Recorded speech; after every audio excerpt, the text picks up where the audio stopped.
Assalamualaikum warahmatullahi wabarakatuh. Halo semuanya, selamat datang di channel Jalan Cerita. Terima kasih sudah mampir. Semoga kalian selalu sehat, bahagia, dan dimudahkan dalam segala urusan. Jangan lupa subscribe, like, dan nyalakan lonceng notifikasinya, supaya kalian gak ketinggalan cerita-cerita seru di sini. Yuk, langsung aja kita mulai.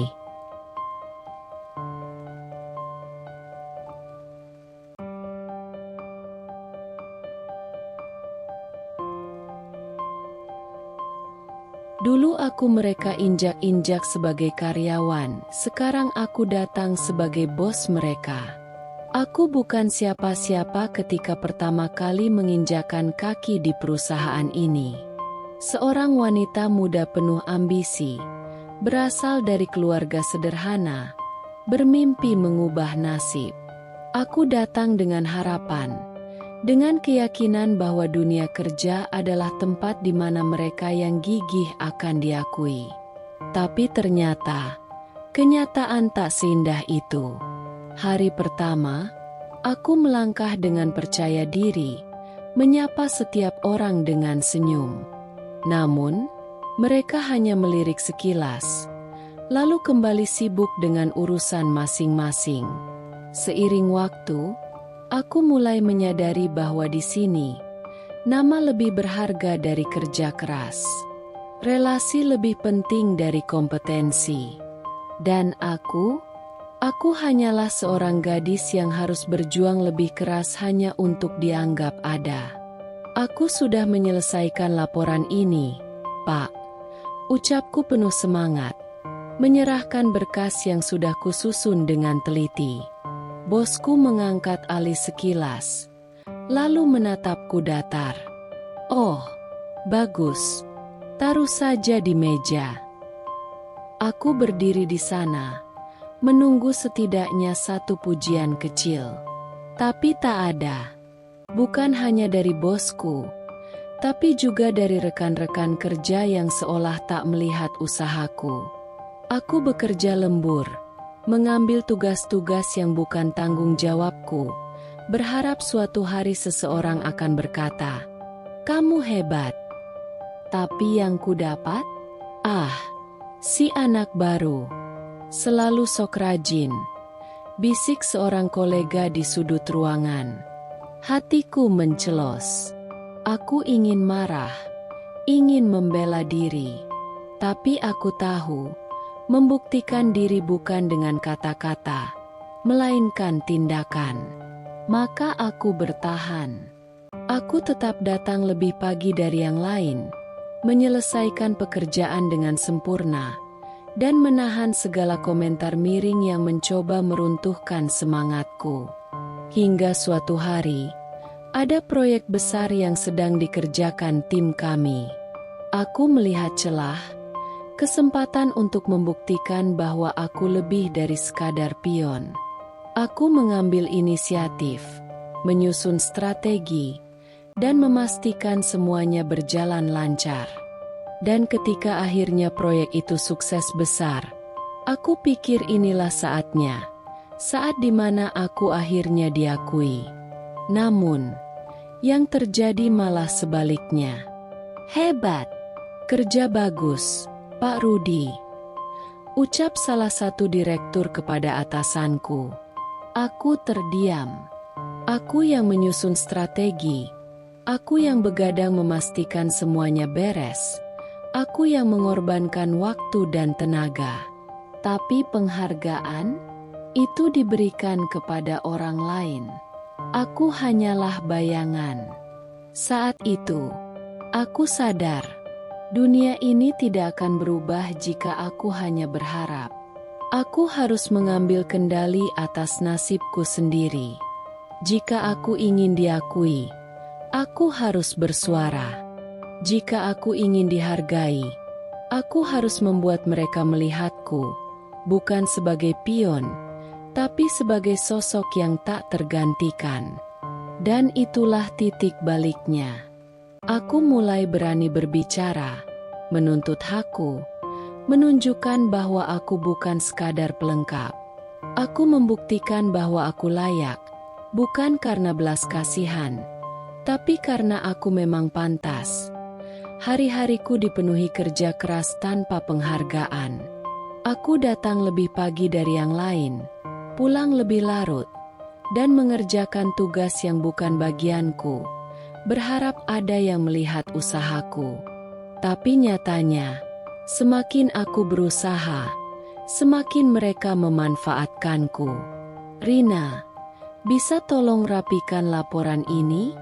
Aku ada meeting sebentar lagi, ujar salah satu rekan kerja, Dani, dengan santai.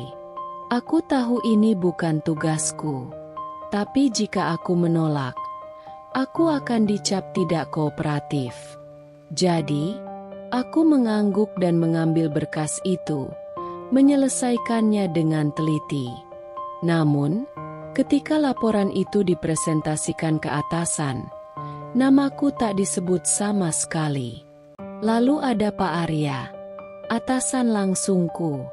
Ia memandangku bukan sebagai seorang profesional, tapi sebagai anak bawang yang bisa diperintah sesuka hati. Rina, buatkan aku kopi. Hitam, tanpa gula. Perintahnya suatu pagi, tanpa menoleh ke arahku. Aku menahan napas. Aku bukan asisten pribadi. Aku di sini untuk bekerja, untuk belajar. Tapi siapa aku untuk membantah? Jadi aku menuruti perintahnya, berusaha menahan rasa kesal yang menggumpal di dada. Lebih menyakitkan lagi adalah ketika aku menyampaikan ide dalam rapat. Aku sudah menyiapkan materi dengan matang, menganalisis setiap detailnya, berharap ini akan menjadi momen di mana aku bisa membuktikan diri. Saya punya usulan, kataku dengan percaya diri di sebuah pertemuan tim. Jika kita mengubah strategi pemasaran dengan pendekatan digital yang lebih agresif, kita bisa meningkatkan engagement dan menarik lebih banyak klien. Ruangan itu sunyi beberapa detik. Aku menunggu reaksi.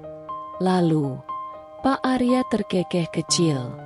Menarik, tapi kurang realistis, katanya. Lalu menggeser pandangan ke rekan yang lain. Ada yang punya ide lain? Aku terdiam. Dadaku sesak. Kenapa mereka tak memberi kesempatan? Kenapa mereka tak melihat potensiku? Beberapa hari kemudian, aku mendengar hal yang lebih menyakitkan. Dalam rapat lain, ide yang persis seperti yang kusampaikan, dengan kata-kata yang hampir sama, diajukan oleh rekan kerjaku, Pak Rudi. Kita harus fokus pada strategi digital yang lebih agresif, katanya.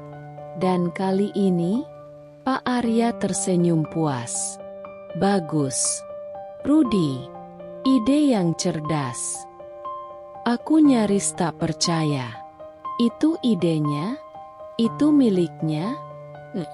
Itu milikku. Aku ingin berdiri, ingin berteriak, ingin mengatakan yang sebenarnya. Tapi aku hanya bisa menggenggam jemariku erat-erat di bawah meja, menahan amarah dan kekecewaan. Saat itulah aku sadar, di dunia ini, kerja keras saja tidak cukup. Jika aku ingin dihargai, aku harus berani melawan di tengah kerasnya dunia kerja. Aku masih punya satu tempat untuk bernafas, Liana. Dia adalah satu-satunya orang yang benar-benar mendengarku, yang mengangguk penuh empati setiap kali aku mengeluh soal atasan yang meremehkanku atau rekan kerja yang hanya tahu memanfaatkan tenaga tanpa memberi penghargaan. Kamu harus sabar, Rin, katanya suatu hari saat kami makan siang bersama. Mereka mungkin gak lihat sekarang, tapi kerja kerasmu pasti bakal membuahkan hasil. Aku mengangguk, merasa sedikit lebih tenang. Setidaknya, aku tidak sendirian. Atau begitulah yang kupikirkan. Sampai suatu hari, semuanya berubah. Aku sedang mengerjakan proyek besar, menganalisis data dan mencari solusi inovatif yang bisa membantu meningkatkan performa tim. Aku berbagi ide-ideku dengan Liana, karena kupikir dia sahabatku, seseorang yang bisa kupercaya. Aku punya konsep baru buat campaign ini, kataku penuh semangat. Kita bisa pakai pendekatan storytelling yang lebih emosional. Aku udah bikin strategi dasarnya, tinggal dipoles sedikit. Kamu pikir gimana? Liana tersenyum dan mengangguk. Bagus banget, Rin. Ide ini bisa bikin kita lebih unggul dari kompetitor. Aku merasa senang. Akhirnya, ada seseorang yang percaya padaku. Tapi keesokan harinya, sesuatu yang tak terduga terjadi. Dalam rapat mingguan, atasan kami, Pak Arya, meminta usulan untuk strategi baru. Aku duduk di kursiku, siap untuk menyampaikan idenya sendiri, ketika tiba-tiba, "Saya ada ide, Pak." Suara Liana terdengar lantang. Aku menoleh, dan detik berikutnya, seluruh dunia terasa berhenti. Dalam campaign ini, kita bisa menggunakan pendekatan storytelling yang lebih emosional, katanya percaya diri. Saya sudah merancang strategi dasarnya dan yakin ini akan meningkatkan engagement secara signifikan. Aku membeku. Itu idenya? Itu idenya aku. Aku ingin membuka mulut, ingin mengatakan yang sebenarnya. Tapi bagaimana? Apa buktinya? Aku hanya bisa duduk di sana, tangan terkepal di atas meja, mendengar Pak Arya memuji Liana dengan penuh kebanggaan. Bagus sekali, Liana. Ide yang kreatif dan segar, katanya. Kamu yang akan memimpin proyek ini. Seketika, semua harapan yang kupunya runtuh. Saat rapat berakhir, aku menghampiri Liana. Kamu serius, Li? Suaraku bergetar menahan amarah. Liana mengangkat bahu seolah tak bersalah. Rin, ini dunia kerja. Kalau kamu gak gerak cepat, orang lain yang akan duluan. Lagi pula, ide itu gak sepenuhnya milik kamu, kan? Aku juga ikut mendiskusikannya. Aku menatapnya dengan mata yang hampir berkaca-kaca. Sahabat? Dia bukan sahabatku. Dia hanya seseorang yang melihatku sebagai batu loncatan. Hari itu, aku belajar sesuatu yang berharga. Di dunia ini, tidak semua orang yang tersenyum padamu adalah teman. Tidak semua orang yang mendukungmu benar-benar ingin melihatmu berhasil. Aku selalu percaya bahwa kerja keras akan membawa hasil. Itu sebabnya aku tak pernah mengeluh saat diberi tugas lebih banyak dari rekan-rekanku. Saat yang lain pulang tepat waktu, aku masih duduk di meja kerja, menatap layar yang penuh angka dan laporan yang harus diselesaikan sebelum esok pagi. Saat yang lain sibuk mengobrol di pantry, aku mengurus dokumen yang seharusnya menjadi tanggung jawab bersama. Tapi seiring waktu, aku mulai menyadari satu hal. Aku bukan sedang bekerja keras. Aku sedang dieksploitasi. Rina, bisa tolong revisi laporan ini? Harus dikirim sebelum jam 5. Ujar Pak Arya sambil meletakkan tumpukan berkas di mejaku. Aku melirik jam. Pukul 16.30, seharusnya ini tugas tim lain. Aku menarik napas panjang, menahan diri untuk tidak protes. Tapi Pak, ini bukan bagian saya. Kamu lebih cepat kalau mengerjakan ini. Potongnya santai. Toh, kamu selalu rajin, kan? Aku ingin membantah. Tapi aku tahu itu tak akan ada gunanya. Aku hanya bisa mengangguk dan mulai bekerja. Sementara di kejauhan aku mendengar rekan-rekanku tertawa di sudut ruangan, berbicara soal rencana mereka untuk makan malam bersama. Aku mencoba meyakinkan diriku bahwa semua ini akan sepadan.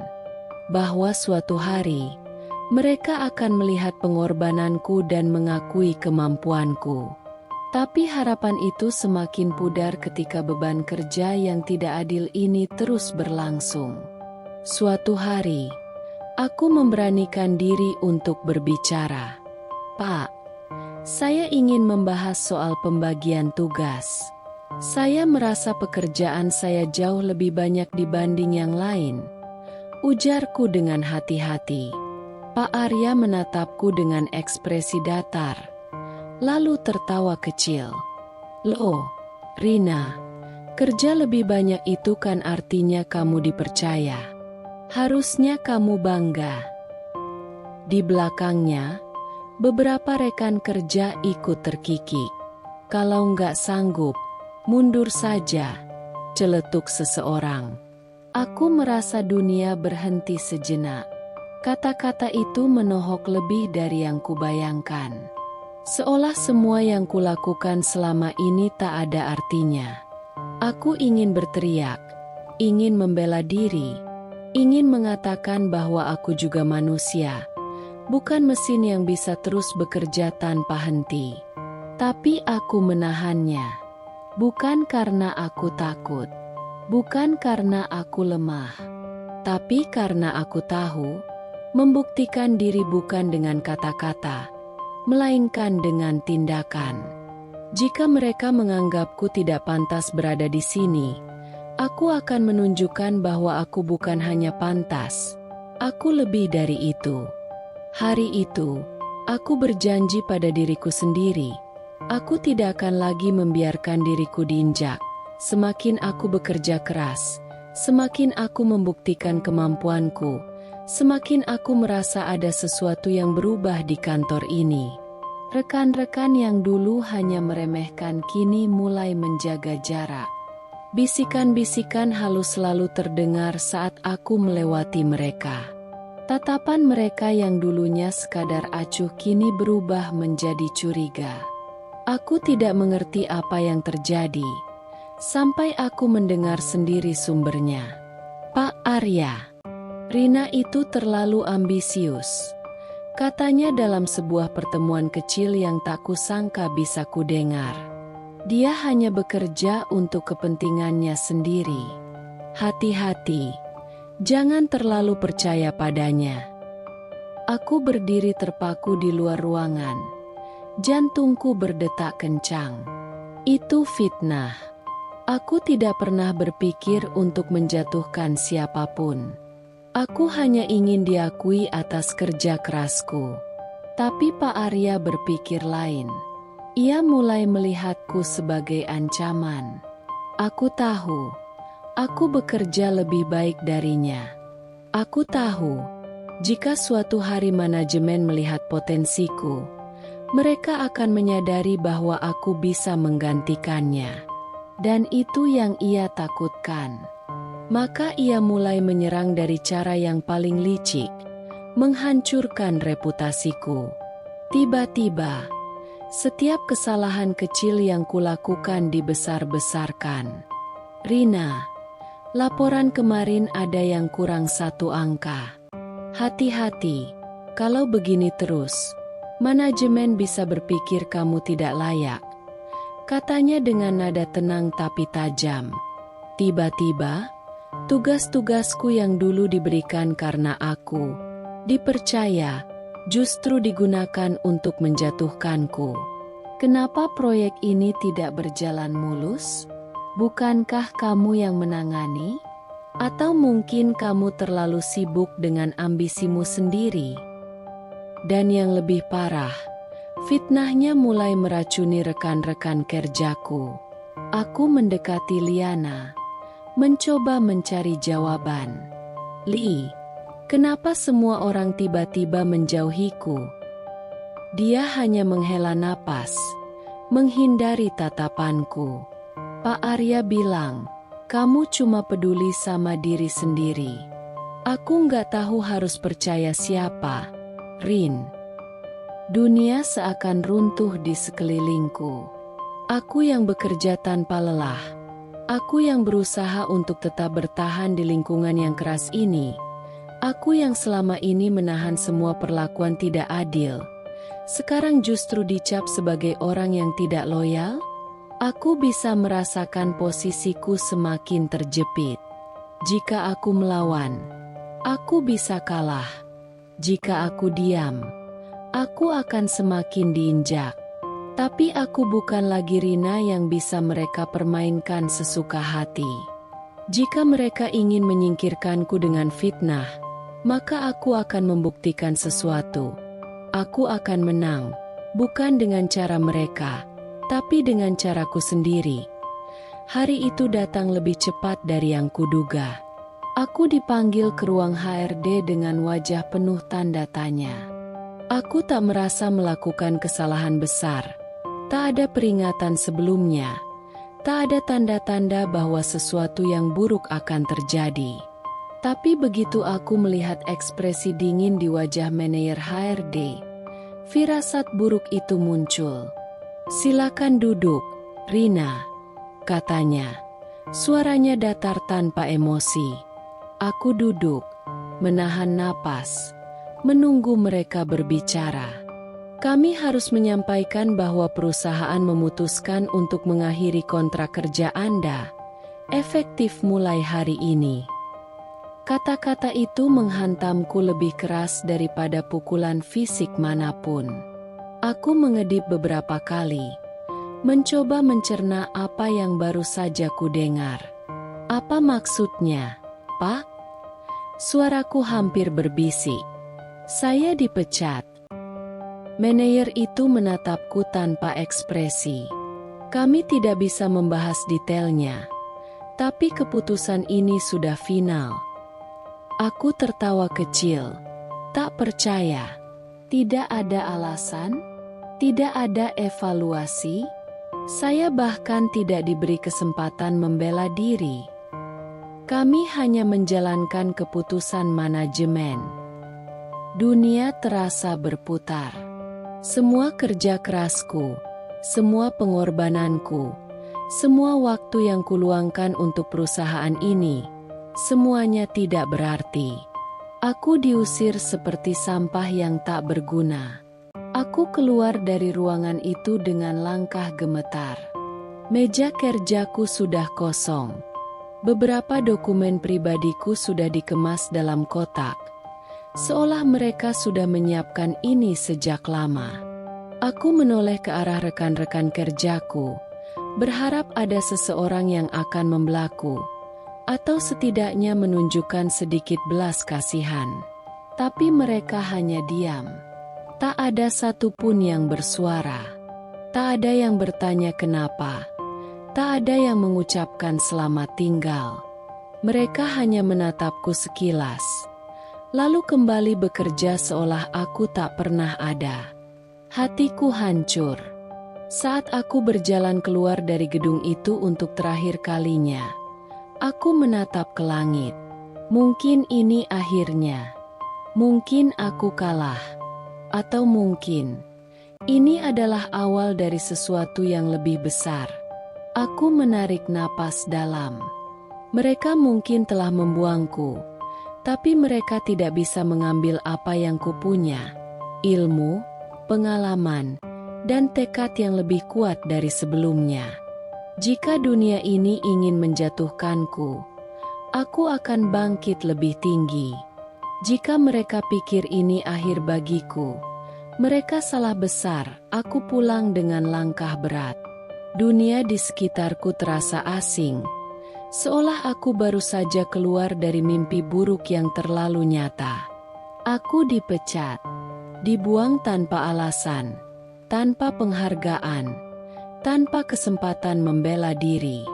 Saat membuka pintu apartemen kecilku, keheningan menyambut.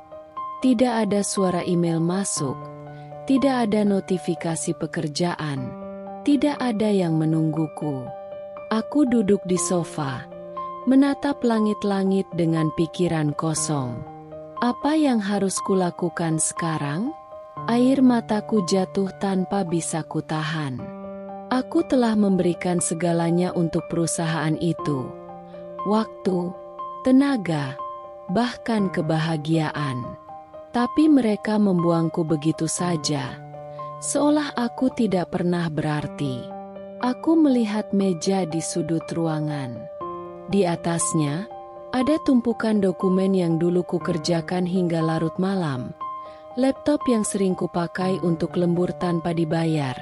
Catatan penuh ide dan strategi yang telah membawa keuntungan bagi mereka. Semuanya sia-sia. Aku merasa marah. Aku merasa hancur. Aku merasa dunia ini tidak adil. Untuk pertama kalinya dalam hidupku, aku bertanya-tanya, apakah aku gagal? Hari-hari setelahnya terasa berat. Bangun pagi tanpa tujuan, tanpa pekerjaan, tanpa harapan. Aku mencoba melamar ke beberapa perusahaan, tapi tak ada jawaban. Nama buruk yang ditanamkan Pak Arya padaku mungkin sudah menyebar. Aku mulai menghitung tabunganku. Tidak banyak. Mungkin cukup untuk bertahan 1 atau 2 bulan ke depan. Setelah itu, aku tidak tahu. Aku duduk di sudut kamar, menarik lutut ke dada, merasa lebih kecil dari sebelumnya. Tapi di tengah keputusasaan itu, aku mulai berpikir, aku bisa terus meratapi nasib, menyalahkan keadaan, membiarkan dunia menang. Atau, aku bisa bangkit. Aku menghapus air mataku. Aku memejamkan mata dan menarik napas dalam-dalam. Aku bekerja bukan untuk mereka. Aku berjuang bukan untuk perusahaan itu. Aku melakukan semua ini untuk diriku sendiri. Jika mereka tidak menginginkanku, aku akan menciptakan jalanku sendiri. Jika mereka tidak memberiku kesempatan, aku akan menciptakan peluangku sendiri. Aku bangkit dari lantai, masih dengan luka, masih dengan hati yang hancur. Tapi kali ini, aku punya sesuatu yang lebih kuat dari sebelumnya. Tekad. Mereka pikir mereka telah menghancurkanku. Mereka salah besar. Aku memulainya dengan apa yang tersisa. Tabungan yang hampir habis. Pengalaman yang kusematkan dalam ingatan.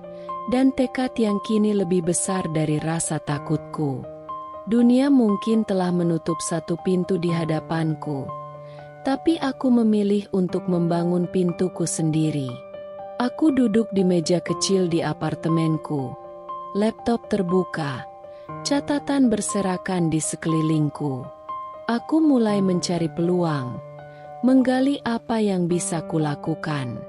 Jika perusahaan lama bisa sukses dengan strategi yang kubantu bangun, kenapa aku tidak bisa melakukan hal yang sama?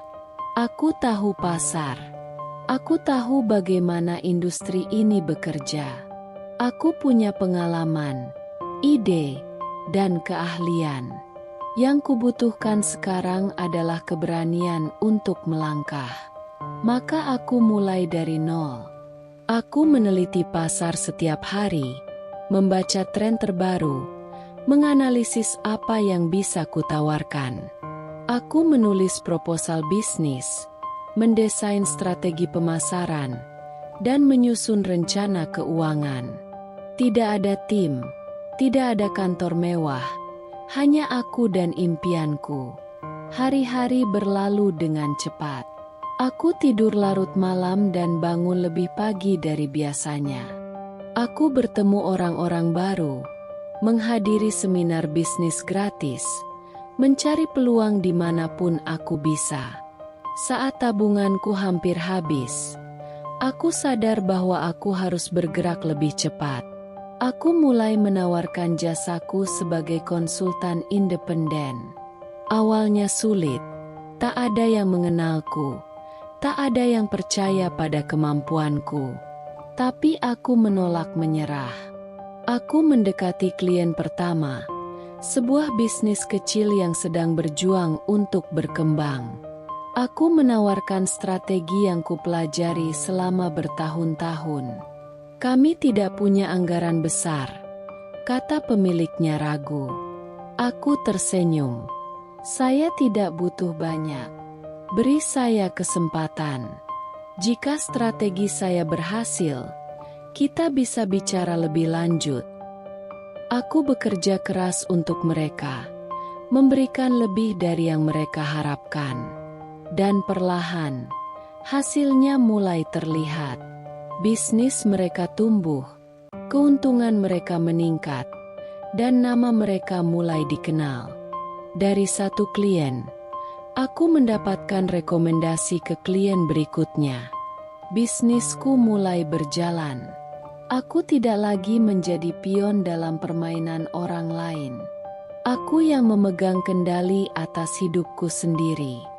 Mungkin aku masih jauh dari kesuksesan besar.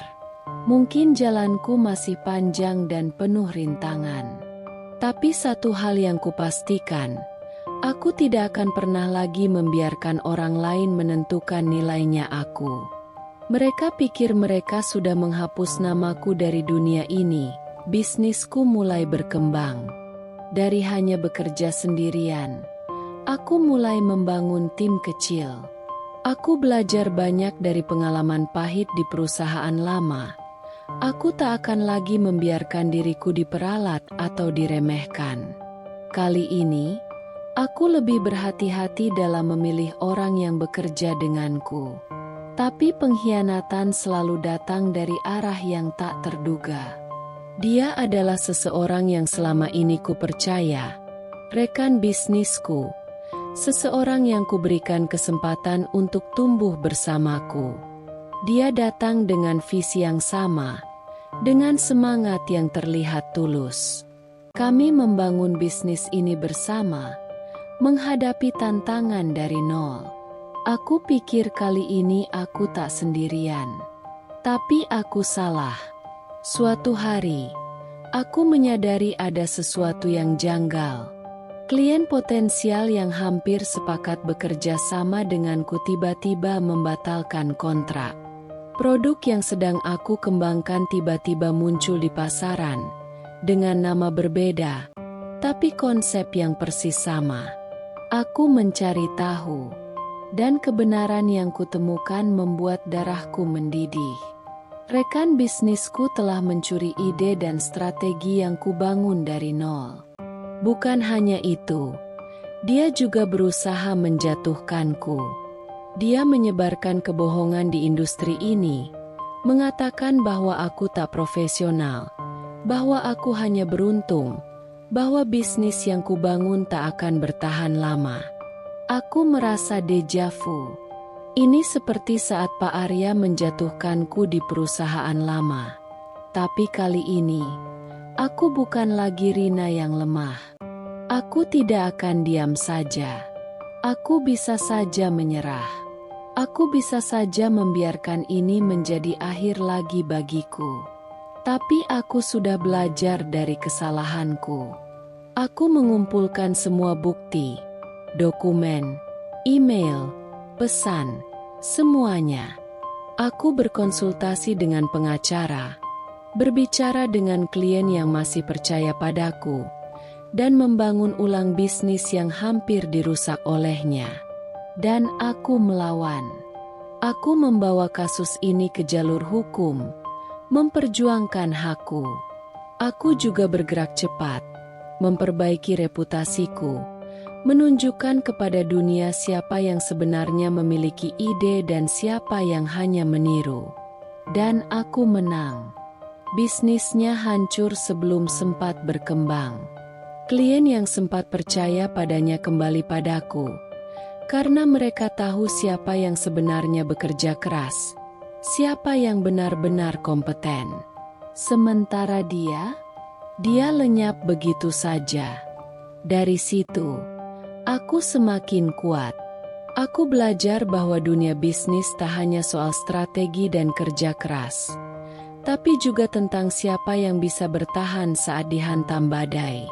Mereka boleh mencoba menjatuhkanku, tapi aku tidak akan pernah jatuh lagi setelah semua badai yang kulewati, dari diremehkan, dikhianati, hingga hampir kehilangan segalanya.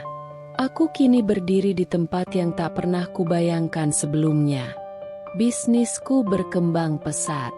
Aku mulai menarik perhatian investor besar. Mereka melihat sesuatu dalam bisnis yang kubangun, sesuatu yang mungkin dulu tak pernah kulihat dalam diriku sendiri. Potensi untuk menjadi lebih besar. Dulu, aku hanya seorang wanita muda yang berjuang sendirian. Tapi sekarang, aku tidak lagi sendiri.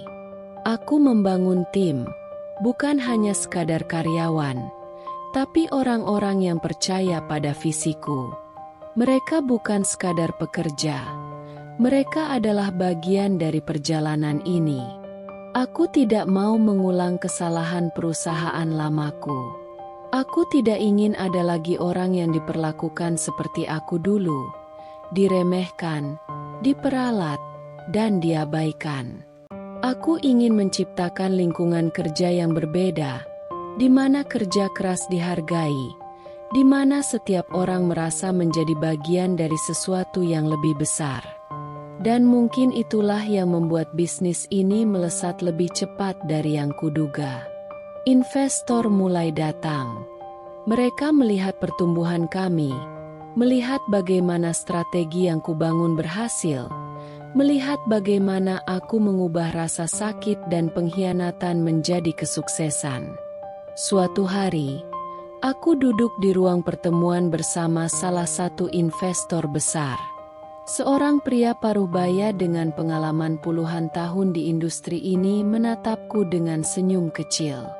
"Kisahmu luar biasa, Rina," katanya.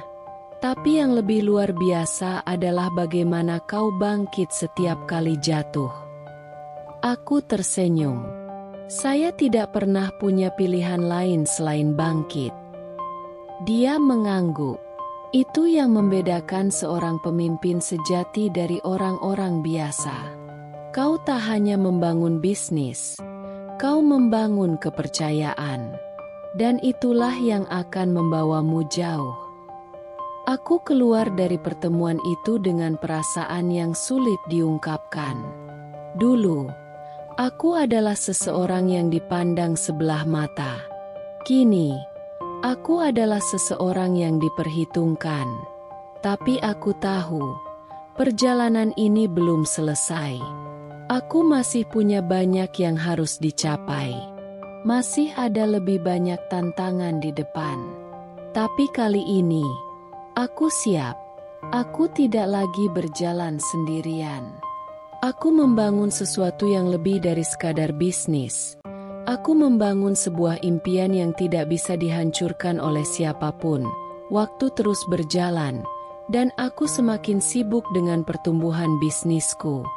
Aku tak lagi menoleh ke belakang, tak lagi memikirkan luka lama. Tapi dunia ini kecil, dan karma selalu punya caranya sendiri untuk bekerja.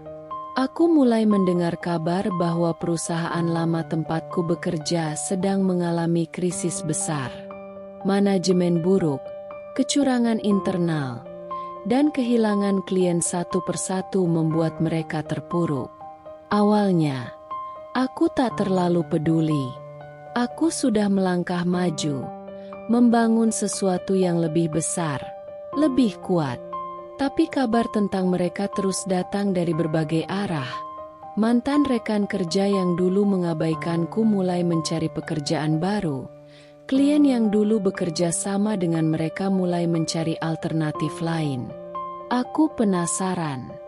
Sebuah artikel bisnis menarik perhatianku. Perusahaan X menghadapi krisis. Manajemen gagal menjaga stabilitas keuangan. Klien besar pergi. Aku membaca artikel itu perlahan, lalu tersenyum kecil. Semua masalah yang dulu kusebutkan, yang dulu mereka abaikan, kini menjadi bom waktu yang akhirnya meledak. Pak Arya, atasan yang dulu meremehkanku, yang menyingkirkanku tanpa alasan, disebut-sebut sebagai salah satu penyebab utama kekacauan ini. Keputusannya yang buruk, kebiasaannya mengambil keuntungan sendiri, dan cara dia memperlakukan karyawannya akhirnya menghancurkan segalanya. Dan Liana, sahabat yang mengkhianatiku dulu, namanya tak lagi terdengar. Aku mendengar desas-desus bahwa dia juga akhirnya dikhianati oleh sistem yang selama ini dia manfaatkan. Mereka dulu berpikir aku tak berarti. Mereka berpikir aku bisa dibuang begitu saja, dan mereka bisa terus berjalan tanpa konsekuensi. Mereka salah, tapi aku tidak akan merayakan kehancuran mereka. Aku sudah menang, bukan karena mereka kalah, tapi karena aku berhasil membuktikan bahwa aku lebih dari yang mereka kira. Aku mendapat telepon tak lama setelah itu. Rina? Suara di seberang terdengar ragu. Aku mengenali suara itu. Salah satu mantan rekan kerja yang dulu ikut meremehkanku. Ada apa? Tanyaku santai. Kami, perusahaan sedang dalam masalah. Beberapa klien besar berpindah ke perusahaanmu. Pak Arya. Dia bahkan keluar dari perusahaan. Kami kehilangan banyak karyawan. Aku tidak menjawab. Aku tahu kemana arah pembicaraan ini. Apa kau tertarik untuk kembali? Aku tertawa kecil. Aku sudah memiliki perusahaanku sendiri. Kami butuh bantuanmu. Aku menarik napas panjang, lalu tersenyum. Dulu aku butuh dukungan kalian, tapi tidak ada yang percaya padaku. Sekarang, aku tak lagi butuh pengakuan siapapun. Aku menutup telepon itu tanpa ragu. Mereka berpikir aku sudah selesai dengan mereka. Mereka berpikir aku akan melanjutkan hidup tanpa menoleh ke belakang. Mereka salah. Aku bukan tipe orang yang menyimpan dendam. Tapi aku juga bukan orang yang melewatkan kesempatan emas. Saat saham perusahaan lama itu anjlok, aku melihat sesuatu yang mereka sendiri mungkin belum sadari. Ini bukan sekadar kejatuhan, ini adalah peluang.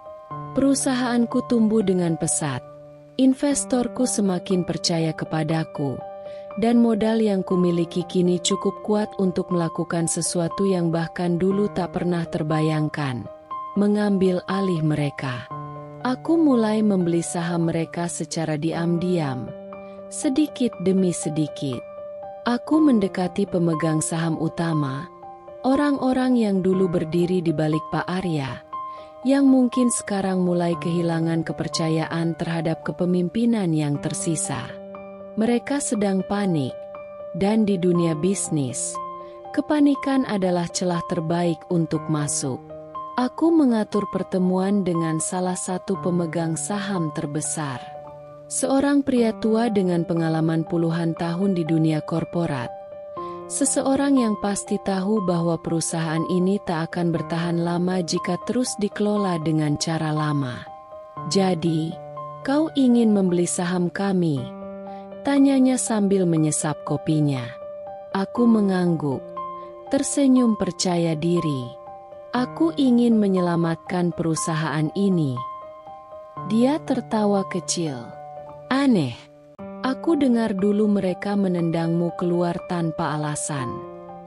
Aku tidak menyelamatkan mereka. Jawabku tenang. Aku menyelamatkan sesuatu yang lebih besar. Aku menyelamatkan peluang. Dia menatapku lama, lalu mengangguk pelan. Kau lebih pintar dari yang mereka kira, Rina. Aku tersenyum. Aku tahu. Setelah pertemuan itu, proses negosiasi berjalan lebih cepat dari dugaanku. Mereka tak punya banyak pilihan. Perusahaan mereka sedang tenggelam, dan aku datang dengan kapal penyelamat. Tapi kapal ini bukan cuma untuk mereka yang dulu berkuasa. Aku datang untuk mengambil kemudi. Aku tidak lagi gadis muda yang mereka remehkan dulu. Hari itu akhirnya tiba. Aku melangkah ke dalam ruang rapat dengan penuh percaya diri. Tidak lagi sebagai karyawan rendahan yang dulu mereka remehkan. Bukan lagi sebagai wanita muda yang dianggap tidak cukup baik. Aku kini berdiri sebagai pemilik baru mereka. Suasana di ruangan itu tegang. Para eksekutif lama duduk dengan wajah penuh kebingungan. Beberapa di antara mereka bahkan tampak cemas. Aku bisa merasakan tatapan mereka. Mencoba memahami bagaimana seseorang yang dulu mereka anggap tak berharga kini berdiri di hadapan mereka sebagai pemegang kendali. Dan di ujung meja, duduk seseorang yang paling ingin kulihat reaksinya. Pak Arya. Wajahnya pucat. Matanya berkedip cepat. Seolah berharap ini semua hanya mimpi buruk. Aku tersenyum tipis. Pagi semuanya. Sapaku santai. Meletakkan berkas di atas meja. Saya rasa kalian sudah mendengar kabar bahwa kepemilikan mayoritas perusahaan ini kini ada di tangan saya. Tak ada yang berani bicara. Aku melanjutkan, saya ada di sini bukan untuk balas dendam.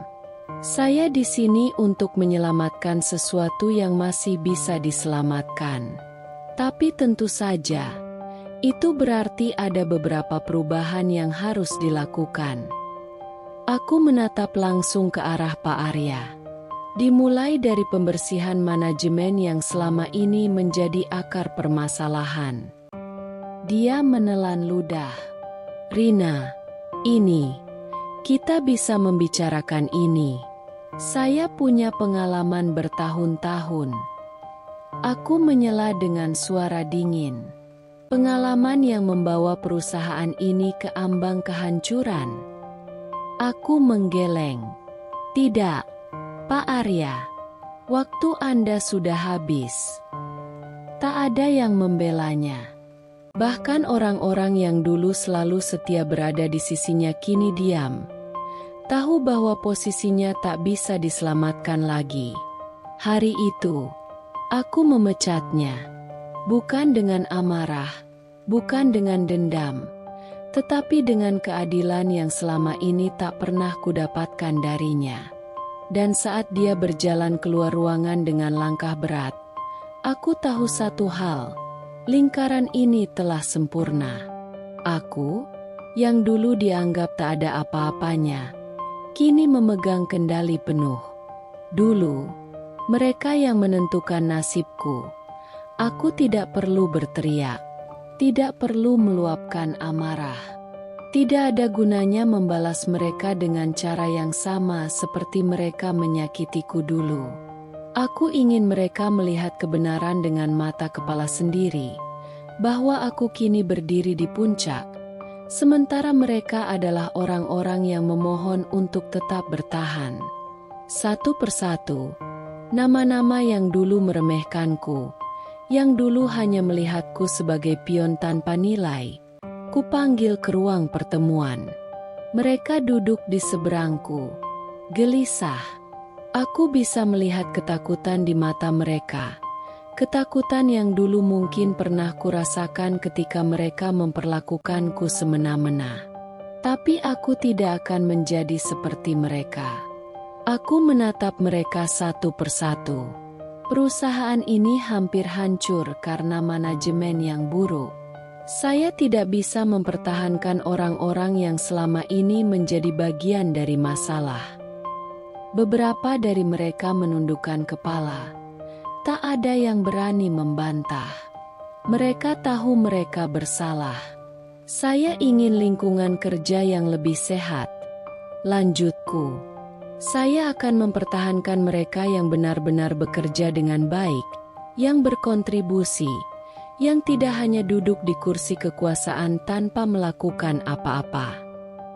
Mereka yang pernah menghinaku, mereka yang berkata aku tidak cukup baik, mereka yang mengambil idenya lalu mengklaimnya sebagai milik mereka, keluar dari perusahaan itu dengan kepala tertunduk.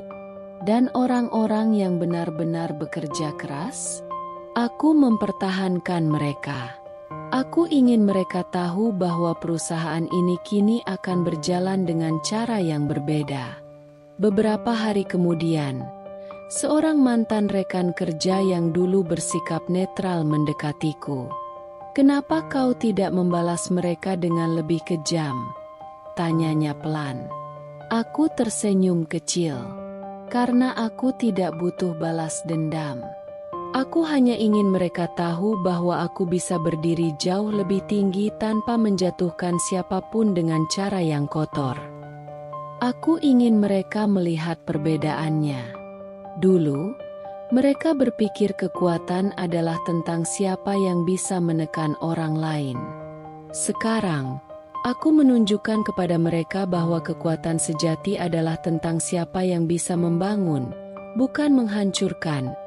Orang-orang yang dulu menginjakku, yang dulu memandangku sebelah mata, kini berdiri di hadapanku dengan ekspresi berbeda, bukan lagi penuh keangkuhan, tetapi dengan rasa malu dan ketidakberdayaan Liana. Dulu, dia adalah seseorang yang kupanggil sahabat, seseorang yang kutitipi kepercayaan, hanya untuk menusukku dari belakang. Kini, dia berdiri di hadapanku dengan wajah penuh penyesalan. "Rina." Suaranya lirih, penuh harapan. "Aku butuh pekerjaan. Aku tahu aku salah. Aku mengkhianatimu. Aku menyesal. Tapi aku butuh kesempatan kedua." Aku menatapnya. Diam. Tak lama setelahnya, seseorang lagi datang. Pak Arya. Dia, yang dulu menganggapku tidak lebih dari pion, yang menyebarkan fitnah tentangku, yang memecatku tanpa alasan. Kini dia duduk di seberang mejaku, dengan senyum yang dipaksakan. "Rina, kita pernah bekerja bersama. Aku tahu kita punya sejarah buruk, tapi kita juga bisa melihat ke depan. Aku bisa membawa banyak pengalaman ke perusahaanmu. Kita bisa bekerja sama." Aku menyandarkan punggung ke kursi, menatap mereka satu persatu. Mereka yang dulu tak segan membuangku, kini datang memohon kesempatan dariku. Aku bisa saja membalas mereka dengan cara yang sama seperti mereka memperlakukanku dulu, menghina, mempermalukan, menertawakan mereka di hadapan semua orang. Tapi aku memilih jalan yang lebih sederhana. Aku hanya tersenyum tipis dan mengucapkan kalimat yang dulu mereka katakan padaku. "Kalau tidak sanggup, mundur saja." Wajah mereka langsung berubah. Liana menunduk. Matanya berkaca-kaca. Pak Arya tampak terdiam, seolah tak percaya bahwa dia kini berada di posisi yang sama seperti aku dulu. Mereka tidak membalas. Tidak ada lagi kata-kata yang bisa mereka ucapkan. Dan saat mereka berjalan keluar dari kantorku, aku tidak merasa euforia, tidak merasa puas karena telah membalas mereka. Aku hanya merasa lega. Lega karena aku tak lagi hidup di bawah bayang-bayang mereka. Aku berdiri di depan gedung megah yang kini menjadi milikku. Dulu, aku melangkah ke tempat ini sebagai seorang karyawan biasa, seorang gadis muda dengan ambisi besar, tapi tanpa kekuatan untuk mewujudkannya. Hari ini, aku kembali sebagai pemiliknya. Udara sore terasa lebih segar dari biasanya. Angin seolah berbisik kepadaku, mengingatkan betapa panjang dan sulit perjalanan yang telah kulalui. Aku menatap logo besar perusahaan ini, yang dulu pernah menjadi simbol ketidakadilan bagiku. Kini, itu adalah simbol kemenangan. Bukan hanya kemenangan atas orang-orang yang meremehkanku. Lebih dari itu, ini adalah kemenangan atas diriku sendiri. Aku telah melewati hari-hari terberat. Aku telah merasakan sakitnya dikhianati, diremehkan, diperlakukan seolah-olah aku bukan siapa-siapa. Aku jatuh ke titik terendah, kehilangan segalanya, dan hampir menyerah. Tapi aku tidak berhenti. Aku bangkit. Aku membangun sesuatu yang lebih besar dari sekadar impian. Aku membangun kenyataan. Kini, tidak ada lagi yang bisa meragukan kemampuanku. Tidak ada lagi yang bisa menertawakanku. Tidak ada lagi yang bisa menyingkirkanku begitu saja. Aku tersenyum kecil, mengingat semua luka yang dulu terasa begitu menyakitkan. Kini, luka-luka itu telah sembuh, dan yang tersisa hanyalah pelajaran berharga. Seorang asistennya mendekat dengan penuh hormat. "Bu Rina, rapat direksi akan segera dimulai." Aku mengangguk, lalu melangkah masuk. Kali ini, aku tidak datang sebagai pion. Aku memulai perjalanan ini sebagai seseorang yang dianggap tidak berharga. Aku pernah diremehkan. Aku pernah diperalat. Aku pernah dijatuhkan hingga ke titik terendah. Tapi lihat aku sekarang. Aku berdiri di puncak. Sebagai pemilik dari perusahaan yang dulu mengusirku tanpa belas kasihan. Aku tidak hanya mendapatkan kembali harga diriku. Aku membuktikan bahwa aku lebih kuat dari yang mereka kira. Ini bukan tentang balas dendam. Ini tentang menunjukkan bahwa tidak ada yang bisa menghancurkanku. Aku adalah bukti bahwa kerja keras, keteguhan, dan keyakinan bisa mengalahkan segala ketidakadilan. Bahwa seseorang yang diremehkan hari ini bisa menjadi pemimpin esok hari. Aku bukan lagi wanita lemah yang bisa mereka buang begitu saja. Aku adalah seorang pemenang.